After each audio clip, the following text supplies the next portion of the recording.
Hey girl, hey, welcome back to my channel. It's your girl Misha. Thank you guys for joining me yet again for another review. Tonight we are back with a brand new episode of As the World Turns. Honey, may as well be called As the World Turns, honey, or Young and the Restless, or Days of Our Lives, or something soap opera-esque, okay? Because Real Housewives of Beverly Hills is giving very much Erika Kane instead of Erika Jane. Child, let's get into it if we gonna get into it. If you are new here, then welcome. If you're back for a second or third time, then welcome back. I give lighthearted reviews with a little bit of laughter and an entertaining twist and a little bit of shade. If you're back for a second or third time, then welcome back. Please do not hesitate to like, comment, and subscribe to my channel if you get anything out of the content. Now, child, let's get into it. So the episode picks up with Sutton still acting out and walking away. The girls are babying her. You're okay. Just breathe. Breathe, Sutton. Girl, go get Garcelle a gift and calm down, honey. As everyone is supporting Sutton, Crystal is walking up and she's like, Garcelle, tell me, what I should do. She said the word violation threw everyone for a loop. People have said you violated my privacy before. It has been said. So, I don't understand why this is being made to be such a big deal.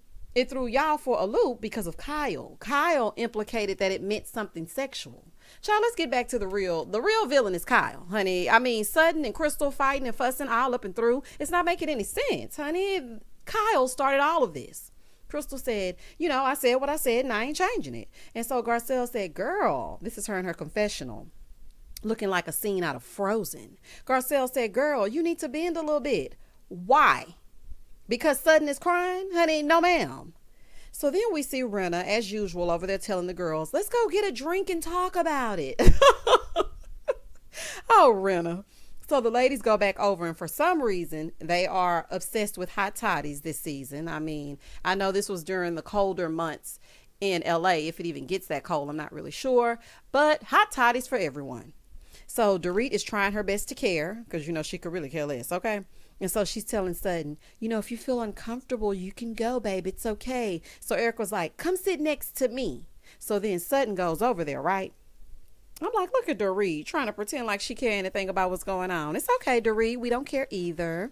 So then she goes over there and sits next to her, right? So Sutton says, Crystal, you know what? I didn't mean that. I'm very sorry about what I said about your pants. Your pants are actually cute. Sutton, girl, okay. You are just happy now that everyone is paying attention to you. We're not talking about those gifts. Sutton, you're not fooling me, okay? You're happy now and calm because you've been pacified. And so now you feel like you can apologize to her about the comment about her ugly pants. So in the confessional, we hear Dorit say, when you insult someone's outfit, that's below the belt. Well, we knew Dorit was going to take offense, honey. Dorit was like, no outfit slander will be tolerated. And was. And then we see Erika say, Sutton's worn some questionable-ish. Honey, it's fine. I know that's right. Here go Kathy. I think the pants are darling. Oh, my goodness. This is a mess, child. This is a mess. So then Kyle, because everybody's starting to gather their good, well, they don't wear wigs, but everybody's starting to get their minds together, okay? So Kyle says, we thought we weren't going to talk about it again, but Sutton was in tears and she wanted to leave. Kyle, hush, honey. She manipulated y'all. You started the mess. Kathy keeps calling her Thomasina. You two are antagonists, okay? And then Sutton burst into tears because she forgot to bring a gift, and she's projecting upon Crystal, and that's how I feel about it. Crystal said, did I say something here today to trigger you? She's like, no, it's just your presence. Now, see, Sutton, that is why she's not offering you an apology, honey. That's why she's not budging, because of the way that you're responding. Honey, I wouldn't either. Not you going to tell me my presence irritates your spirit, and then you want me to apologize to appease you and your tears, honey. And I was about to say something else. So Sutton said, you judged me without knowing me. Crystal said, you want me to apologize for something you did? I will not. Period. Child, Crystal done learn period, honey. She gonna use it every second of the day. Listen, it is okay if the two of you don't like each other, honey. Quiet as it's kept, both of y'all are working my nerves at this point.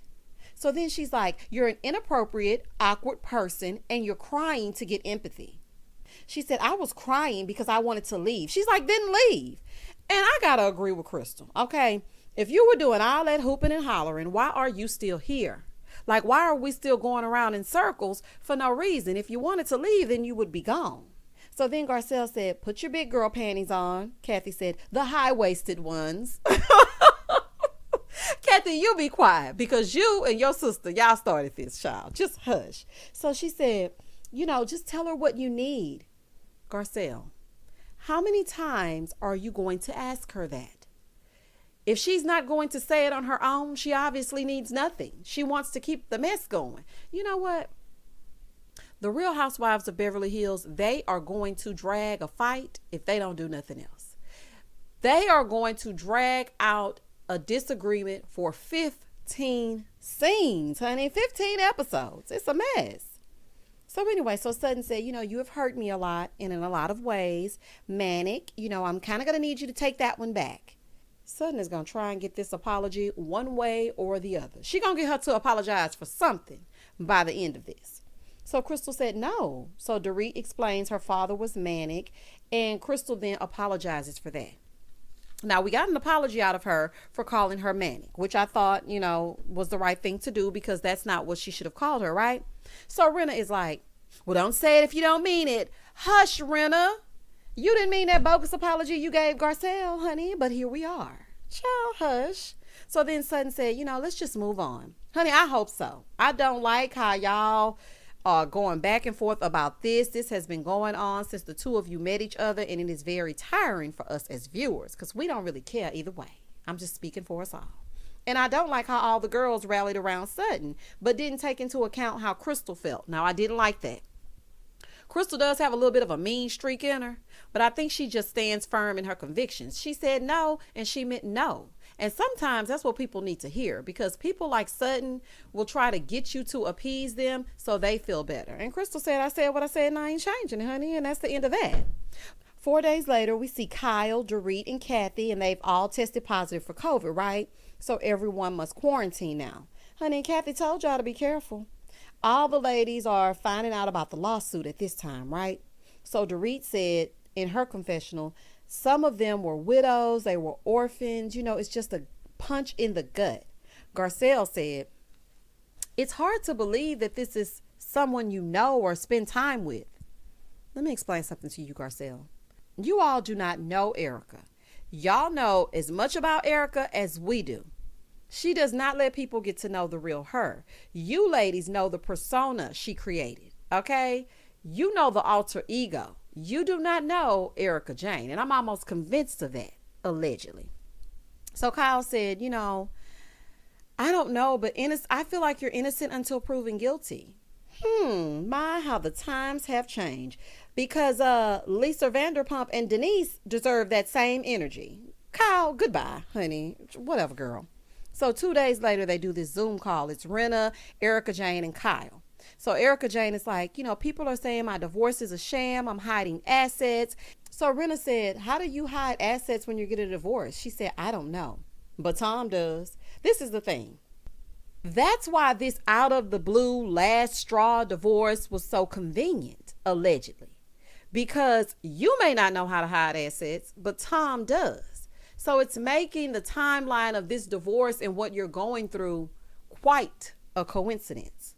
So she's like, it took forever to leave and 5 seconds for some asshole to say it was a sham and we believe it. Well, Erika Jayne, honey, it's taken forever for those victims to get their money. That's what we need to be worried about. Not the fact that someone spread a rumor that you're claiming is not true. So then she says, they're suing the firm and she's being dragged into it. So then the producer said, so how did you first hear about the Boeing lawsuit? I can't answer that. Okay. So then they said, you're not a lawyer. Why are you being named in a lawsuit about his legal career? She said, that's a very good question. Oh, Erika, please, honey. Your time on Broadway was well spent. She said, I have no idea. And then I'm looking at her and I'm like, she looks like she's in a Motel 6 bedroom. She has on this sweatsuit, honey. We're really setting quite the scene. Honey, I'm sorry. I'm just not convinced. And I'm a very empathic person and I try to give people the benefit of the doubt. And I want for Erika not to have known about this. I really want her not to have known. But all signs are pointing to the fact that there's some shady business going on, allegedly. There's the documentary. There are the true crime stories floating around YouTube. You know, there are the victims speaking out and having recordings of Tom. You saying you spent $40,000 on glam. Like, I know you didn't think that that money was just coming from nowhere. Like, I can't wrap my head around it. But clearly, Rena and Kyle, they can. So then, you know, she tells them that she has more lawyers than she can afford. And Tom hasn't given her a dime since she left. Why would he give you a dime? I'm not understanding. That didn't make any sense. She's like, to know that the person, you know, that got you here was the one that washed their hands of you. Well, logically, honey, why would he help? If you dropped him off at the curb and said goodbye, kissed him on the forehead and drove off into the sunset, why would he reach back and say, Erika, we're going through something. Let's rally together. No. So please, I mean, it's just not adding up. So they're like, you know, you're a good person. She's like, I didn't do this. And then she wipes away imaginary tears. Ciao, goodbye. In the next scene, Garcelle and her god-awful outfit go to visit Kyle and they talk Rapunzel style. I'm like, Garcelle, are you hot? Are you cold? Like, what is happening? Girl. Garcelle said, you know, she hasn't seen her boys. Kyle's family is coming back tomorrow. And, you know, they're just talking about all things COVID. So she said, now that they're better, they want to plan a trip. Child, clear the phlegm from your throat first before you try to plan a trip. Honey, these ladies, baby, they haven't even hit themselves with a before they try to plan a trip. Over at Erika's house, she's visiting with Rena and Crystal, and Rena is like, it's clear you're not hiding assets, basically alluding to the fact that she lives in a small house. Is it clear, Lisa? Honey, still living nicer than the victims, child, allegedly. So then Erika Jayne said, you know, people want to believe that. So Rena goes, it's nice that the person you put on a pedestal is really a piece of crap. You know, people want to feel like that. It makes them feel good. Rena, let me get you together real quick. Honey, let me get you together. First off, she was on nobody's pedestal, okay? Well, not mine, honey, maybe some others. I did like her as a housewife. She was one of my favorites. A pedestal? No, thank you. Did I like Erika Jayne for all of the foo-foo? For sure. Did I like her for the glam? I definitely did. But I am almost certain that nobody feels good about any of this. There are no winners in any of this. So for you to sit around and think that the people that are watching this unfold want her to be hurt, want the victims to be hurt, no, we don't. Okay, Rena, shut up. The victims are the ones hurting. Erika Jayne hasn't even acknowledged that. Now, I know that this is, you know, criminal, so there's not much that she can say, but I just don't feel like she cares either way. I mean, that's just my opinion. You have to be a sick person to relish in another person's pain. So Rena, honey, you lost me.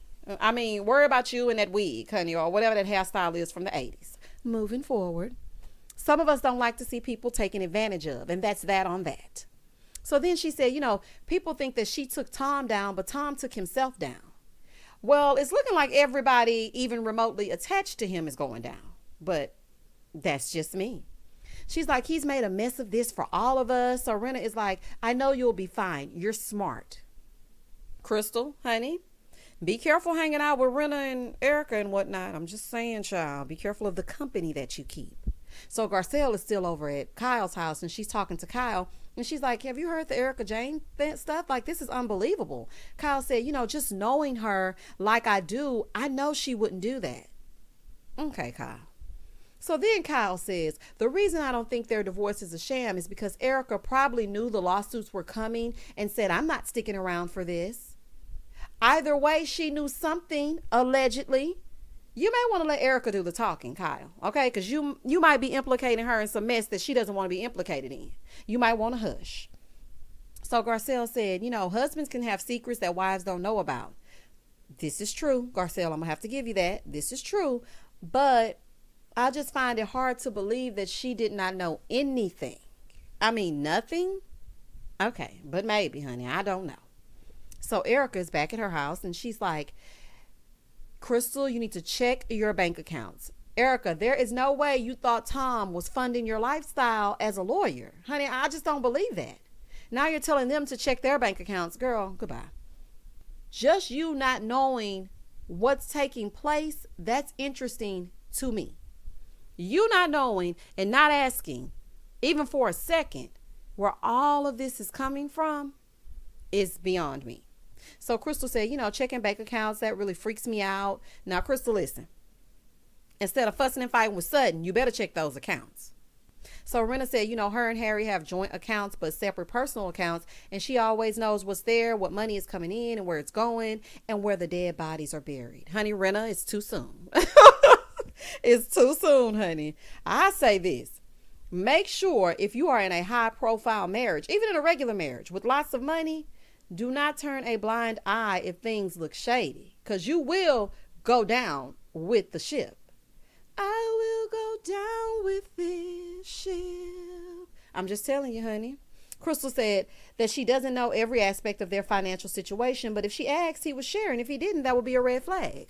Okay, Crystal, now you're talking like you got a little bit of sense, honey. It was a little bit of touch and go there for a minute. I was like, girl, please do not sit in the dark. So then Rena said, well, what would you do differently now that, you know what you know? Erika quickly switched that up. She said, or I don't know what I don't know. Rena is like, exactly. It was interesting how she worded it. Honey, I'm trying not to really give my unsolicited opinion, but there's some things about this scene that I found very interesting. Y'all comment down below and tell me if you caught some things that were said and some subliminals that were given in this scene. So then she said, I don't know if there was anything I could have done differently because he always shut me out. So then she says, 2 years ago, she was named in a lawsuit in Arizona and she went and asked Tom about it. And he said, don't worry about it. It's some bullshit. Okay.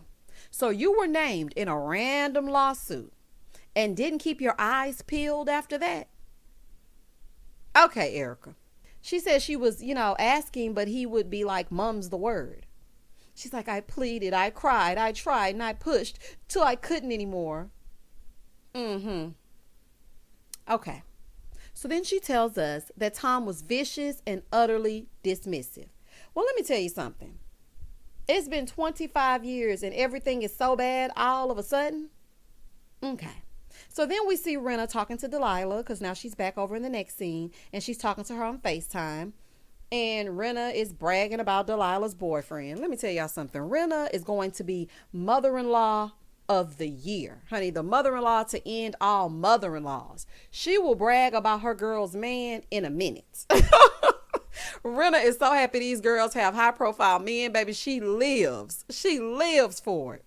So then she takes us on a tour of her vintage clothing thrift store, which is a garage. And she pulls out this Hervé Leger dress. And she's like, it's even on a wire hanger. Look at this. And she's showing it to Delilah, right? And all I could think of was, no more wire hangers. Shout out to Mommy Dearest. Honey, that used to be my movie. Do y'all hear me? So she said, I like to pass down my vintage dresses. Over in the next scene, we get to Kathy's domain and Kyle comes by to talk. And she's feeling really down because she feels like she's not being a good mom. And she prides on herself on being a great parent, right? She feels guilty about not being able to give Portia what she needs. Portia is always home. She can't go out. She can't do anything. She's missing classes. She's sleeping late. Let me tell you something, Kyle. I totally understand where you are coming from, but we can only do what we can do. Okay? COVID was so hard on the kids. Even now my son wants to be around friends, but he can't because of COVID. He has asthma. I can't take any chances. And it's just a scary time for all people involved. I'm sure once Portia gets back into the swing of things and she starts surrounding herself with friends and she gets to know people, she goes into the school, she'll be perfectly fine. But I can understand the mommy guilt. I really can. You feel like you're not doing enough. There's nothing to entertain them. Trust me, I understand. Over in the next scene, Lisa Rinna goes to visit Sutton and tells her that Dorit just got cleared to see her kids, right? And I'm like, not y'all done edited out Dorit's balcony scene, honey. Dorit, I forgot about you. So let me find out y'all trying to make Dorit a friend of the show. So they're talking about with Sutton's daughter, and they're talking about her college experience, right? I was actually shocked to even see that Sutton had kids. So her daughter was telling her that she didn't have very many friends at first, but then she joined a sorority, Kappa Kappa Gamma, right? Here's Rena. I was in Kappa Kappa Gamma. Rena, were you? Well, we know you like attention. So I don't know. She's like, I was in it for like 5 minutes. Rena, honey, there's no way to be in a sorority for 5 minutes. You're either in or you're out, honey. It's for a lifetime. It's a commitment. Okay, lady? Ciao. So then Sutton's daughter, being so sweet, she's just talking to them. And so Sutton says, you have to be pretty smart to be a part of that group. So then Sutton's daughter goes, yeah, we're called the Kappa Kappa Geniuses. Well, now I know Rena wasn't a part of it, child. Goodbye. Rena, you were not a part of this sorority, honey. And scene, child. So Sutton tells Rena that the girls should have a play date. Honey, not a play date. These are grown adults. Child, you better keep Rena's girls at bay, honey, because they about that life, honey. They like to get it popping. Sutton is like, oh, as far as bars are concerned, keep them away. Sutton, she's in college, okay? I'm pretty sure that she's seen boys and she's interacted with men before. She's like, Porter is not allowed to have lip fillers. I'm very strict on how she dresses. They have to play Uno with me every Sunday night. And yeah, I just want my kids to remain kids. She's 18, Sutton. You can't shelter her forever. Now, I'm not saying throw her to Rena and the wolves, okay? But I'm just saying she's 18 years old. And you definitely don't want her to meet Rena's daughters, okay? I'm just saying. So then we see Sutton say, what about Erika? Rena said, I really don't know much about what's going on with her situation. And Sutton was like, this is one of the worst divorces ever. But she's not going to pass any judgment without knowing the facts. In the last scene, Erika and her mascara go to meet Kyle at the park. And the Emmy goes to Erika Jane. Child, goodbye. She wasn't there 5 minutes before she broke down. She said, I'm just overwhelmed. Kyle's like, what's going on? Kyle, now what do you think is going on? So then she says, I've never been this overwhelmed in my life. My hands are tied. So then she repeats that her divorce is not a sham, okay, because she wants all of us to know and go to hell respectfully, okay? And so she said, she's the target of a federal investigation and it's just not cool. Well, honey, I don't think it would be. I don't think a federal investigation would be cool for anyone. So then she says, basically everyone is questioning everything and it's lonely and quiet. So she said people have turned their backs on her. Well, Erika, to their defense, who would want to be tied to something like this? Honey, innocent people are trying to find out what happened to their money. People lost their loved ones. Like, this is a pretty sticky situation, so I don't see people just hanging out for the sake of hanging out. So then she continues to tell all of us about Tom, saying, he's a proud man. And one of the reasons that I filed is because of his resistance to things. I would tell him, you can't see. Tom, you can't hear. And you know what? I found this part very interesting because it comes out that Tom is now suffering from dementia. But we heard Mauricio tell Kyle a few episodes back that Tom was in good spirits and a good headspace of sound mind and body. Like, y'all might want to edit that part out, okay? We have never heard Erika express anything about Tom's age and his ailments. And all of a sudden now she's pointing out that he can't see and he can't hear. Okay. Also, the fact that he didn't want to hear what you had to say, honey, that's every man. They don't listen. And especially when you say anything that involves doctors, they don't want anything to do with it. So then she continues to tell Kyle, I'm so sorry I had to unload on you. And this is my thing. The entire time she was crying with her non-waterproof mascara and the tears were rolling down her face, she never once wiped her eyes. As to make the tears and the black mascara and the opaque skin to make it pop, to make the tears pop, to gain empathy. These are my opinions, allegedly. Me, if I'm crying, I'm gonna wipe my eyes. Kyle, being the empath that she is, she cried a few times during this scene and she immediately wiped her eyes because that's what people do.